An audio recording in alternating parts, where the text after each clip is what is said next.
So hello everyone, welcome back to another video. Financial reporting के सारे free resources, सारे lectures का मैंने कंपाइलेशन जो भी यूट्यूब पे अवेलेबल है उसका पीडीएफ आपको मेरे टेलीग्राम चैनल में मिल जाएगा, जिसकी लिंक मैंने डिस्क्रिप्शन में दे के रखी है। आज हम बात करने वाले एएफएम, एडवांस फाइनेंशियल मैनेजमेंट का।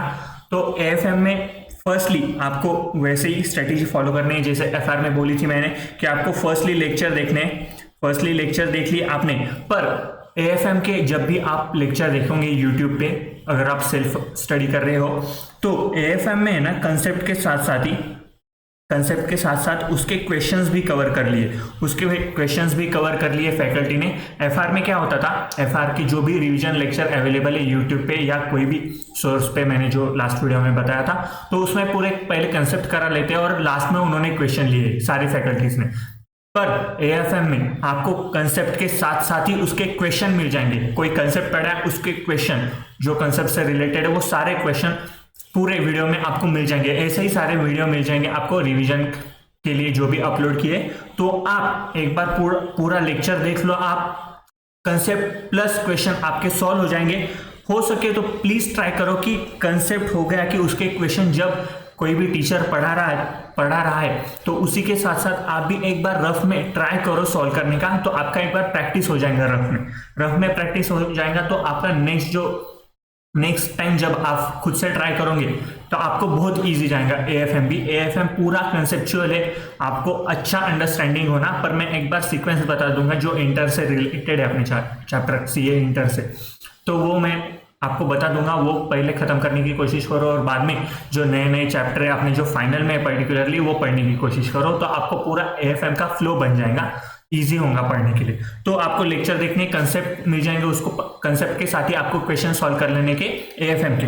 उसके बाद एएफएम में है ना, जैसे मैंने एफआर में बोला था कि आपको इलस्ट्रेशंस और एग्जाम्पल देखने हैं लेक्चर होने के बाद, पर एएफएम में आपको इलस्ट्रेशंस और एग्जाम्पल्स बहुत कम मिलेंगे आपके मॉड्यूल में। एग्जाम्पल और इलस्ट्रेशन बहुत कम मिलेंगे आपके मॉड्यूल में। तो आप रेफर डायरेक्ट क्वेश्चन बैंक कर सकते हो, डायरेक्ट क्वेश्चन बैंक रेफर करो। प्रतीक जगती सर का क्वेश्चन बैंक में उन्होंने सारे इलस्ट्रेशन, सारे एग्जाम्पल इंक्लूड करके रखे। तो उनके टेलीग्राम चैनल में, प्रतीक जगती सर के टेलीग्राम चैनल में आपको एएफएम का क्वेश्चन बैंक मिल जाएगा। या फिर आपके पास कोई दूसरे फैकल्टी का क्वेश्चन बैंक होगा तो प्लीज उसमें देख लो कि इलस्ट्रेशन है और एग्जाम्पल कवर है क्या नहीं। अतुल अग्रवाल सर, अजय अग्रवाल सर का जो भी क्वेश्चन बैंक है उसमें उन्होंने इलस्ट्रेशंस और एग्जांपल जो इंपॉर्टेंट वाले वही इंक्लूड करके रखे हैं। उसमें जो कंसेप्ट के लिए छोटे छोटे वो इंक्लूड नहीं करके रखे हैं, जो एग्जाम पॉइंट ऑफ व्यू से इंपॉर्टेंट है वह उन्होंने उनके क्वेश्चन बैंक में इंक्लूड करके रखे हैं। तो आपको प्रैक्टिस कैसे करनी है वो एफआर जैसे आप सेम एएफएम का भी पढ़ सकते हो। अब मैं एक बार सीक्वेंस बोल देता हूँ आपको कैसे पढ़ना है। ये पीडीएफ भी आपको मेरे टेलीग्राम चैनल में मिल जाएंगी। प्रतीक जगाती सर और पवन करमेले सर का मैंने रेफर किया था पूरा सेल्फ स्टडी करने के लिए। उनके सारे लेक्चर यूट्यूब पे मिल जाएंगे, अच्छे कंसेप्ट के साथ उन्होंने पढ़ाया, तो आपको मिल जाएगा। तो आपको सबसे पहले उठाना है, तो यहाँ पे देखो एफआर में कुछ चैप्टर इंपॉर्टेंट होते थे तो मैंने आपको मार्क करके दिए थे। एएफएम में ऐसा नहीं बोल सकते। एएफएम में हर एक चैप्टर के ऊपर क्वेश्चन आ सकता है। प्रैक्टिकल तो कंपलसरी हर एक चैप्टर के ऊपर आपको क्वेश्चन मिल जाएगा। थ्योरी में कभी कभी ऐसा हो सकता है कि एक आधा चैप्टर पे कम 2-3 मार्क का ही क्वेश्चन आए, पर प्रैक्टिकल में मैक्सिमम सारे चैप्टर के ऊपर क्वेश्चन आ सकता है एग्जाम में। तो एएफएम में कोई भी आप वेटेज नहीं दे सकते हो, हर एक चैप्टर इंपॉर्टेंट है एएफएम में। और कंसेप्चुअली अगर गए तो एएफएम इजी सब्जेक्ट है, इजी है, तो आपका पूरा मैनेज हो सकता है। तो फर्स्टली आपको उठाना है सिक्योरिटी वैल्यूएशन। सिक्योरिटी वैल्यूएशन आपका इंटर में जो फॉर्मूले पढ़े हैं आपने, उसी के बेस पे सिक्योरिटी वैल्यूएशन पूरा आपको समझ में आ जाएगा। थोड़े एडवांस लेवल के फॉर्मूले मिल सकते हैं आपको चैप्टर में, पर आपका इंटर के बेसिस पे भी एफएम जो पढ़ा था आपने इंटर में, उसी के बेसिस में सिक्योरिटी वैल्यूएशन आराम से कंप्लीट हो सकता है। उसके बाद आपको पढ़ना है बिजनेस वैल्यूएशन। तो सिक्योरिटी वैल्यूएशन के बाद आपको बिजनेस वैल्यूएशन पढ़ना है, क्योंकि थोड़ा इंटरकनेक्ट हो जाता है ये चैप्टर। बिजनेस वैल्यूएशन में भी अपने को वैल्यू निकालनी पड़ती है, प्रेजेंट वैल्यू, तो आपका ये भी सिक्योरिटी वैल्यूएशन के साथ कवर हो जाएगा। उसके बाद आपको उठाना है एडवांस फाइनेंशियल बजटिंग, जो आपका थर्ड चैप्टर है। लास्ट अटेम्प्ट ये न्यू ऐड हुआ है, पर इंटर में आपने पढ़ के रखा होगा तो ये भी आपको इजी जाएगा। कुछ एडवांस कंसेप्ट मिलेंगे आपको क्वेश्चन वाइज क्वेश्चन, पर ये भी आपको इंटर से लिंक हो जाएगा, तो आपको ये समझने में इजी चला जाएगा।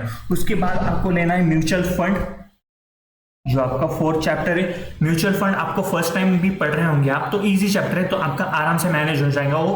अगर आपने रिवीजन वीडियो भी देख लिया तो उससे आराम से आप पूरा कंसेप्ट कवर सकते हो म्यूचुअल फंड का। उसके बाद आपको उठाना है merger acquisition and corporate restructuring. तो आपको ये भी चैप्टर इजी है।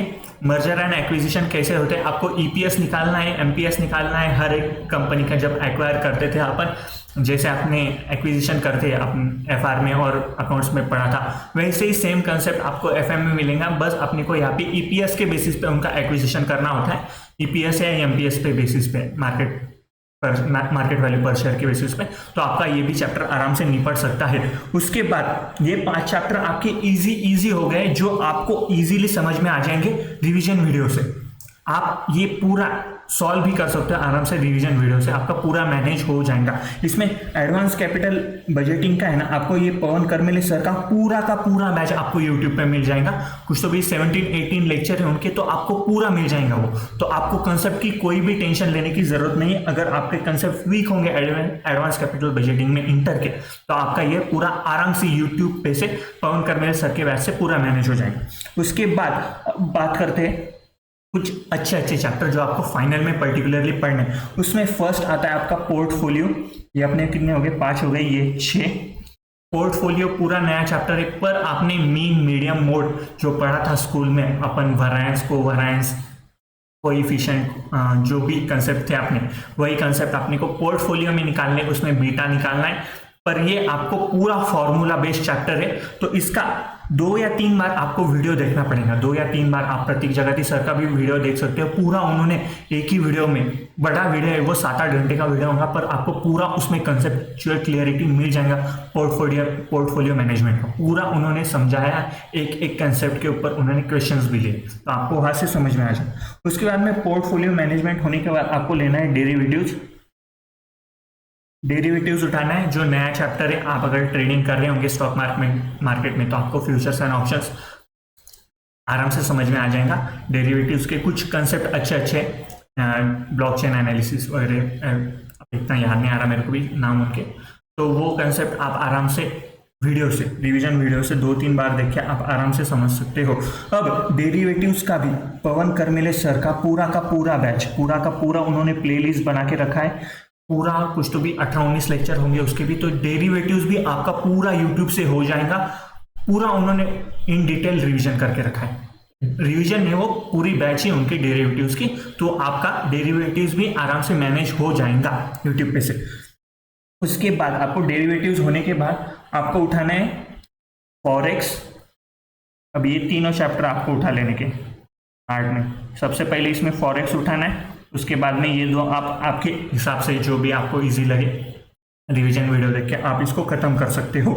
ये हो गया आपका पूरा सीक्वेंस, आपको कैसे पढ़ना है।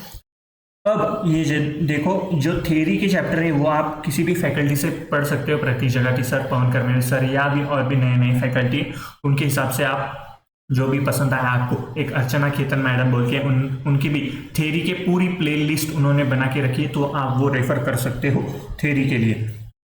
उसके बाद जो पवन करमेले सर का पूरा रिवीजन है उसका प्लेलिस्ट मैंने लगा के रखा है यहाँ पे, और अजय अग्रवाल सर का भी जो पूरा प्लेलिस्ट है वो यहाँ पे मैंने लगा के रखा है। इसमें उनका एएफएम का पूरा रिवीजन है, आपको मिल जाएगा।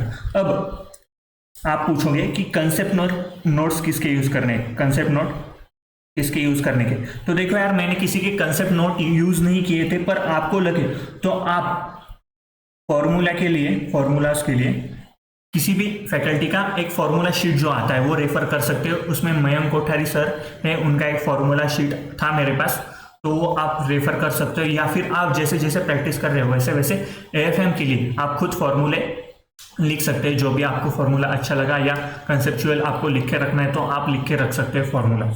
उसके बाद जो थ्योरी है, थ्योरी के लिए आप मॉड्यूल रेफर कर सकते हैं। मॉड्यूल में जो बुलेट पॉइंट है, एएफएम में थ्योरी इतना इंपॉर्टेंट नहीं, कंपलसरी आता है, पर इतना जो वेटेज होता है वो खाली अपने को जो कीवर्ड्स लिखते हैं अपन उसके मार्क मिल जाते हैं एएफएम में। तो थ्योरी इतना वेटेज मतलब कंपलसरी आता है, पर जो ऑडिट या लॉ में अपन लिखते थे पहले उस हिसाब से एएफएम की थ्योरी नहीं चेक की जाती। जो अच्छे अच्छे वर्ड है वो पैराग्राफ में से वो लिख दिया आपने, फिर भी उसके आपको मार्क्स मिल जाएंगे। तो ये रहा आपका एएफएम का पूरा। ऐसे ही नए नए वीडियो आते रहेंगे, तो प्लीज़ चैनल सब्सक्राइब करके रखो। ये शीट आपको टेलीग्राम चैनल में मिल जाएगा। थ्योरी आप एक मंथ पहले, पेपर के एक मंथ पहले चालू कर दो थ्योरी। कंपलसरी क्वेश्चन आते हैं थ्योरी के, तो एफआर का थ्योरी आप 2-3 दिन पहले भी अगर पेपर के पहले देख के गए तो आपका एफआर का थ्योरी आराम से हो सकता है। पर एएफएम कंपलसरी आता है अपना 15-20 मार्क के लिए, तो प्लीज़ 2-3 वीक पहले एएफएम का थ्योरी आप पढ़ने लग जाओ पेपर के, तो आपका आराम से थ्योरी भी मैनेज हो जाएगा। मिलते हैं नेक्स्ट वीडियो में। Thank you so much guys.